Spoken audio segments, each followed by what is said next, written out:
Oi, aqui é a Stephanie, você está no canal Mundos Impressos e hoje eu vou conversar com vocês sobre um livro que eu nunca achei que eu ia amar tanto na minha vida, que é Crime e Castigo, do Dostoiévski.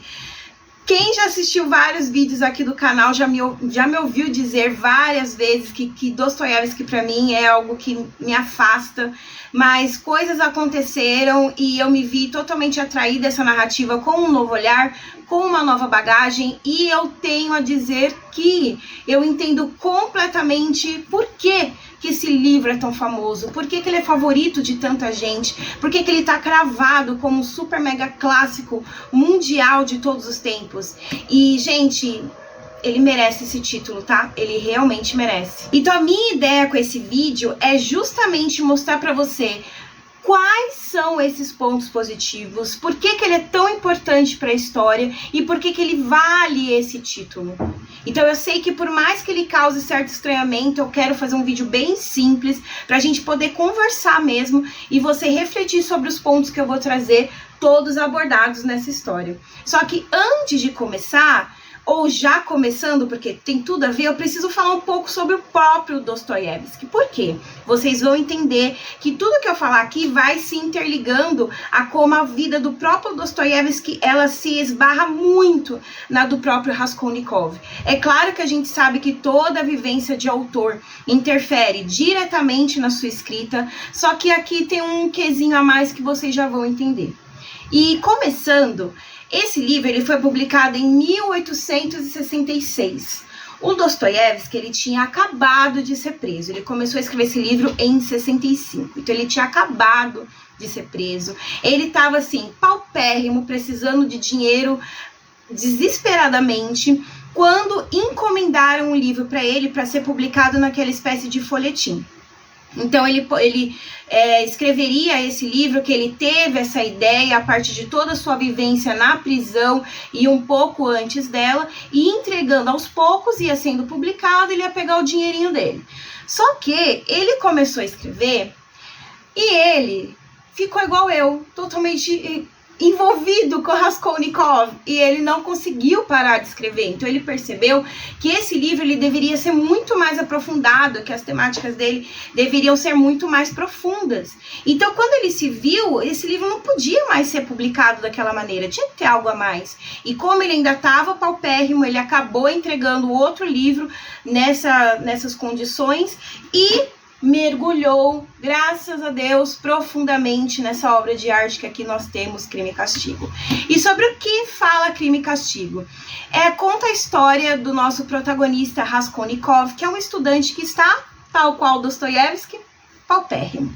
Ele não tem dinheiro mais para estudar, ele não tem dinheiro mais para comer, e a sua rotina se baseia em buscar coisas de valores mínimos, centavos, para tentar levar para uma agiota que lhe devolve centavos, e ele basicamente está naquela vida de vender o almoço para comprar a janta. E o Raskolnikov, ele já está totalmente revoltado, não só com a sua própria situação, como de toda a cidade. E aí eu vou trazer um contexto histórico para vocês, o que estava acontecendo na Rússia nessa época. Vamos lá. Em 1861, houve o movimento da emancipação dos servos. O que foi a emancipação dos servos? Foi um movimento muito semelhante ao que teve no restante do mundo, inclusive aqui no Brasil, que era um movimento de perceber que os escravos deveriam ser libertos, entre muitas aspas, e a gente já vai entrar nesse pormenor. Então, a Rússia naquela época, ela tinha uma monarquia, era uma monarquia autocrática, ou seja, o rei mandava em absolutamente tudo. Naquela época era o César Alexandre II. Então ele mandava em absolutamente tudo e ele decidiu pela emancipação dos servos, porque ele era bonzinho. Gente, a escravidão em nenhum lugar do mundo deixou de existir por piedade. Foi tudo estratégia política e financeira. Na Rússia não foi diferente, tá? São, claro, com pessoas, com russos também, etc e tal, mas também não foi por piedade e tudo mais. O Alexandre II, ele libertou os servos por dois motivos. O primeiro é que ele estava vendo que vai dar muito ruim Eles estavam ficando muito revoltados, ia ter uma super rebelião que talvez ele não pudesse conter. Então, o primeiro motivo era uma proteção da sua própria monarquia. E o segundo motivo é porque na Europa já tinha acontecido esse movimento de finalização de certa escravidão, vocês já vão, porque a gente sabe, né, que depois de liberdade, essa liberdade é entre muitas aspas, né? Mas houve essa libertação na Europa e o sistema econômico da Europa desenvolveu muito. Então a Rússia, que se baseava muito e queria se tornar uma potência mundial, falou, bom, tá aí um segundo motivo para a gente emancipar esses servos. Só que, como eu disse para vocês, essa emancipação, ela não foi feita porque eles são bonzinhos, elas não foram feitas porque elas tinham piedade daquelas pessoas, e essa liberdade tinha muitos custos. E voltando um pouco na narrativa, como que a gente encontra a Rússia nessa época? O livro ele se passa na cidade de São Petersburgo e é uma delícia ler isso, porque ela dá aquela sensação que a gente tem lendo o Curtiço, do Aloysio Azevedo, de cidade viva, de casas e prédios vivos, como se eles fossem um outro personagem, como se eles fossem personificados. E a gente se depara com essa... como eu posso dizer, com essa habilidade de escrita que eu acho uma delícia de ler, como se as coisas físicas e não vivas, na verdade, estivessem vivas. E o Dostoiévski, ele faz isso de uma maneira incrível. Então, a gente está inserido em São Petersburgo, toda a história se passa ali e decorre em apenas 12 dias, o que é ainda mais surpreendente, porque a gente pega um livro desse tamanho, e apenas 12 dias se passam aqui dentro. Mas, enfim. E a gente se depara com uma cidade extremamente apertada, que as pessoas estão amontoadas, de novo dialogando com o Curtiço do Aloysio de Azevedo, só para vocês terem um paralelo, porque é uma coisa mais próxima da gente, a nossa própria literatura, né? Pra gente conseguir visualizar. Então tinha muito aqueles prédios que lembram a questão do Curtiço, que as pessoas viviam amontoadas, uma em cima das outras, paupérrimas, sem dinheiro para nada, ao ponto de estabelecer o discurso de eu preferia quando eu era servo. A minha vida era mais fácil quando eu era servo. Só que, será que era mesmo? Ou aquilo foi arquitetado para estar daquela maneira, exatamente dessa maneira, para você pensar exatamente isso, que era melhor como você estava antes? E essa revolta derradeira do Raskolnikov acontece quando ele encontra uma dessas pessoas numa taverna e esse cara, ele fala para ele sobre como a vida dele era melhor quando ele era um servo, que hoje em dia a filha dele até mesmo precisou recorrer à prostituição para tentar levar o mínimo para casa e que mesmo assim ele e toda a família passa muita fome, etc e tal. E o Raskolnikov, ele fica ainda mais inflamado do que ele já é. Por quê? Vamos fazer outro contexto histórico. Eu falo que esse livro é muito rico, gente. O que acontece? É um processo natural que quando determinadas sociedades começam a passar por movimentos de repressão, algumas ideologias ou surgem ou tomam força. Duas ideologias que cresceram muito na Rússia naquela época foi o niilismo e o socialismo utópico. O niilismo, a grosso modo, é aquilo que a gente conhece como Deus não existe, a gente não precisa levar tão em consideração em si a religião propriamente dita, mas o niilismo, um viés do niilismo que cresceu muito em Crime e Castigo, é que ele acredita que existam pessoas extraordinárias. A grosso modo, que existem pessoas que são melhores do que as outras, e isso as exime de consequências, como se desse certa permissão para que elas vivessem de determinada maneira que outras não têm. Guarda essa informação. A outra ideologia que crescia muito era o socialismo utópico. O que era o socialismo utópico? Era um grupo de pessoas que tentavam refletir sobre como essa emancipação dos escravos, dos servos, e ao mesmo tempo toda essa migração da população do campo para São Petersburgo de um jeito desenfreado e sem planejamento adequado, fazia com que houvesse ainda mais distinção social, que as classes sociais elas fossem ainda mais divididas e inalcançáveis de transição daqui para baixo para cá. Então, o socialismo, ele falava muito sobre como todas as pessoas deveriam ser colocadas em pé de igualdade, que todas deveriam ser, como eu posso dizer, deveriam receber os mesmos privilégios, só que isso, como o próprio nome sugere, é uma utopia. Seria um socialismo perfeito, quase que inalcançável. E aí, quem coordenava, quem cabeçava essas ideologias, essas duas que eu citei? Basicamente os estudantes. E o Raskolnikov era quem? Então ele era um estudante muito inflamado com essas duas ideologias e ele se achava extraordinário. E aí chega a ser até cômico, porque ele dá um show de narcisismo nesse livro que eu dá vontade de falar assim, filho, ô meu bem, olha pra você. Não, mas tudo bem. Ele se achava extraordinário, ele se via quase como um herói. Então, eu preciso fazer alguma coisa para salvar essa sociedade. Eu não falo que é errado esse pensamento de o que eu vou fazer para tentar melhorar a condição. Só que além de o buraco estar muito mais embaixo, a alternativa que ele reflete, que ele vê certa possibilidade, também não é muito coerente, porque, como eu disse para vocês, ele está baseado em niilismo e narcisismo. Então ele acha que ele é extraordinário e ele é capaz de fazer a justiça com as próprias mãos e que essa justiça não vai o alcançar. E isso não é spoiler, porque é o começo do livro, é porque eu realmente estou te dando um contexto histórico para a gente entender como que essa narrativa ela é montada. E aí, com esse pensamento ele ficou totalmente inflamado com aquele cara que ele conheceu na taverna, ele tá totalmente de saco cheio com tudo que ele vê, porque ele anda muito, ele anda demais pela cidade, né? Então ele vê as pessoas muito pobres e mendigos e tudo mais, e ele fica revoltado, ele fala, vou matar essa agiota. Essa é a solução que ele dá. Vou matar a agiota.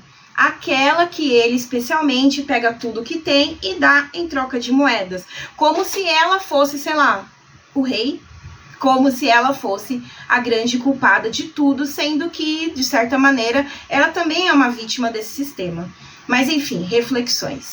Então ele vai e mata essa senhora naquela cena emblemática e histórica, que todo mundo sabe, com machado e tudo mais, que realmente é uma cena semelhante ao livro do Psicose, que por mais que você saiba exatamente tudo que vai acontecer, a cena sobe aqui, que te dá uma agonia, que você fica ansioso, e você fica tenso, e você fica, meu Deus, você sabe o que vai acontecer, mas é tão bem escrita que você fica sabe, você fica agitado, você fica atento, você fica ansioso pra ver essa cena, que, ai gente,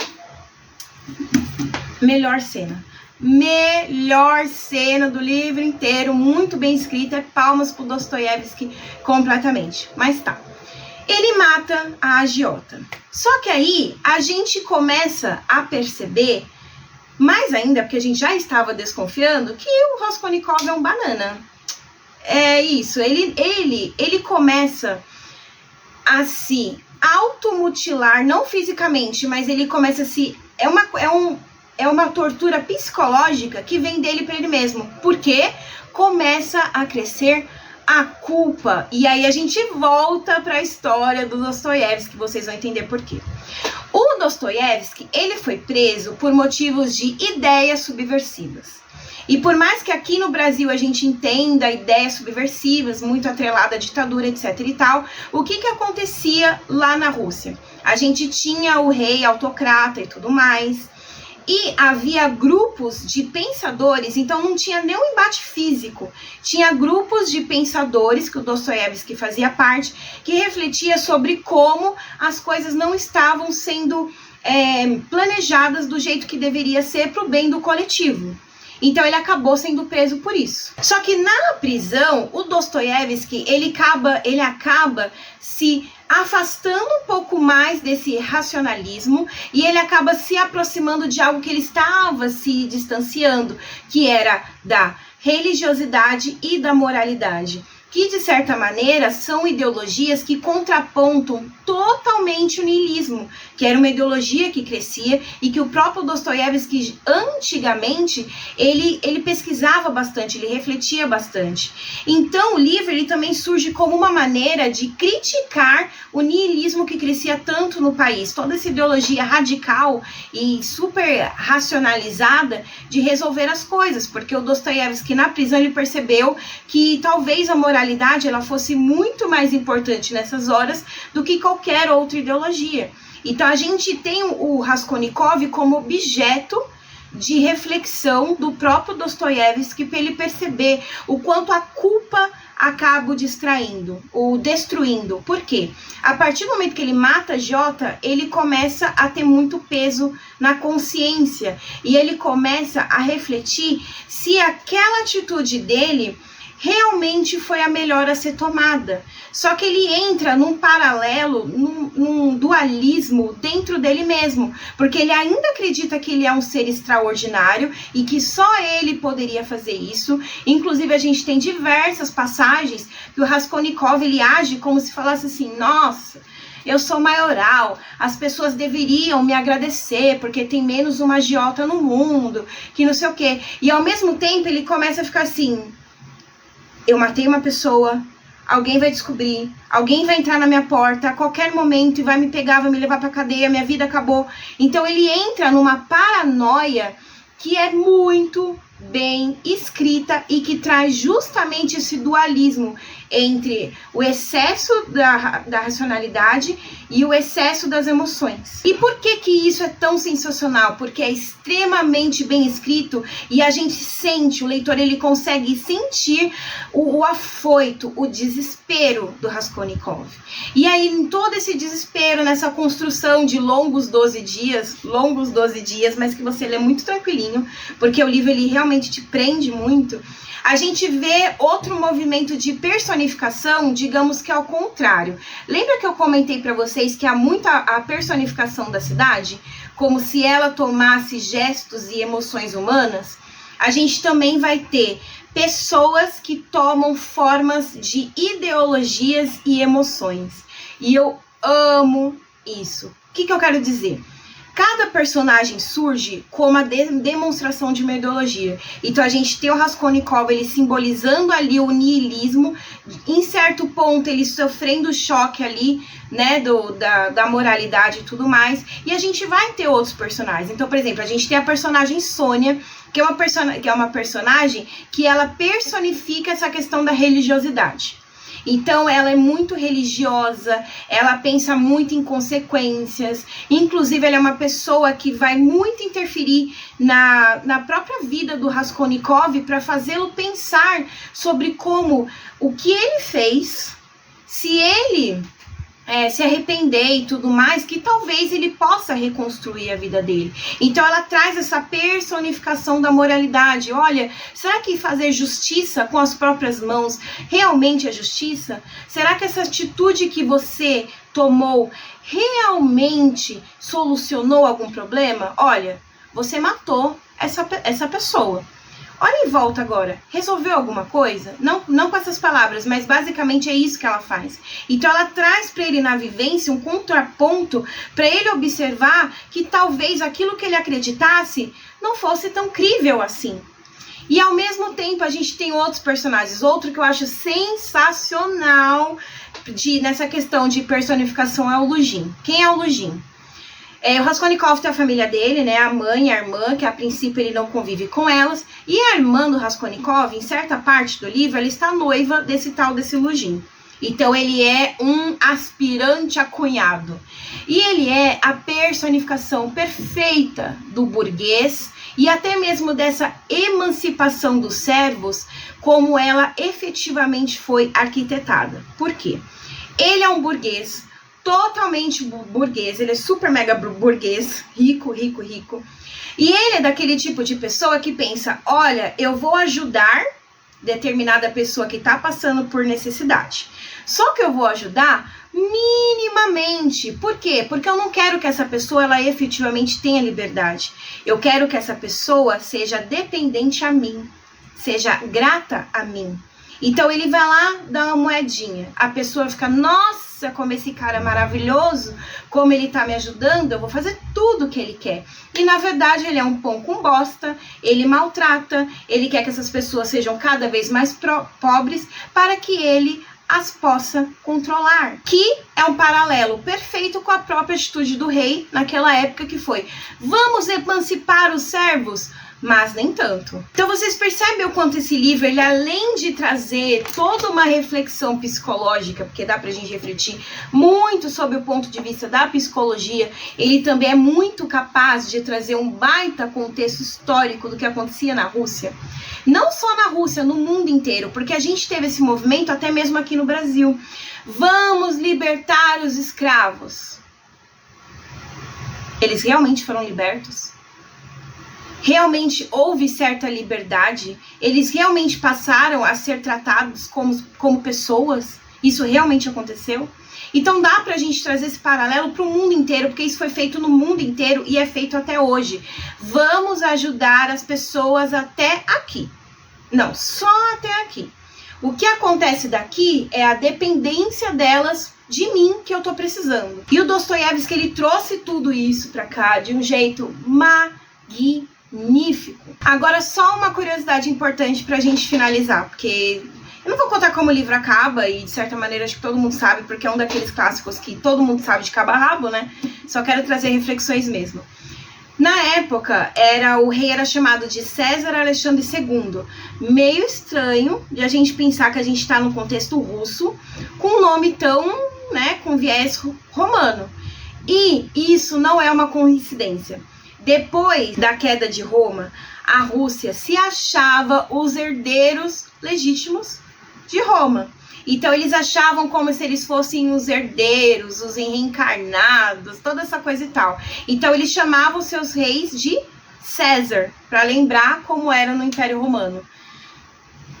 História, ricos sendo ricos e, enfim, curiosidade. Então é isso, gente. Eu espero muito que vocês tenham gostado dessas reflexões. Eu espero muito que tenha ajudado vocês a entenderem um pouco mais sobre esse livro e o quão é genial, ai gente, genial, o personagem Raskolnikov. Pra mim é um dos melhores personagens já feitos na história do mundo. Esse pobre, que é uma pessoa pobre e que de ideias tão radicais e que acha que é capaz de fazer coisas sem ter consequências, porque ele se acha extraordinário, sendo que ele também é uma vítima de todo aquele sistema. Eu acho que esse livro traz, assim, reflexões imensas. Eu amei, eu sou muito grata por ter relido esse livro. Eu já tinha tido certas experiências com não só Crime e Castigo, mas o Dostoiévski por si só, e nenhuma experiência se tornou tão esplendorosa e, sabe, maravilhosa quanto essa. Por isso que eu acho que é assim. Se você quiser dar mais uma chance para Crime e Castigo, dê. Porque às vezes a gente não tá no momento da leitura. E essa leitura chega no futuro. E que quando chega, ela vai te trazer tanta bagagem, tanto aprendizado, tanta reflexão. E eu diria que até entretenimento, porque eu me diverti muito lendo esse livro. É muito legal a gente ler, sabe? Então, assim, tente. E quando eu digo que eu me diverti muito lendo esse livro, é porque, assim, o Raskolnikov é cômico, gente. É cômico ao contrário. Não tô falando que é engraçado o que ele faz, o sofrimento dele, mas a falta de... Ele se diz um cara tão racionalizado e ele faz tanta coisa irracional que você fica tipo... Mano, sabe? E isso pra mim é sensacional. Acho que nossa, eu me diverti muito lendo esse livro, muito, muito, muito.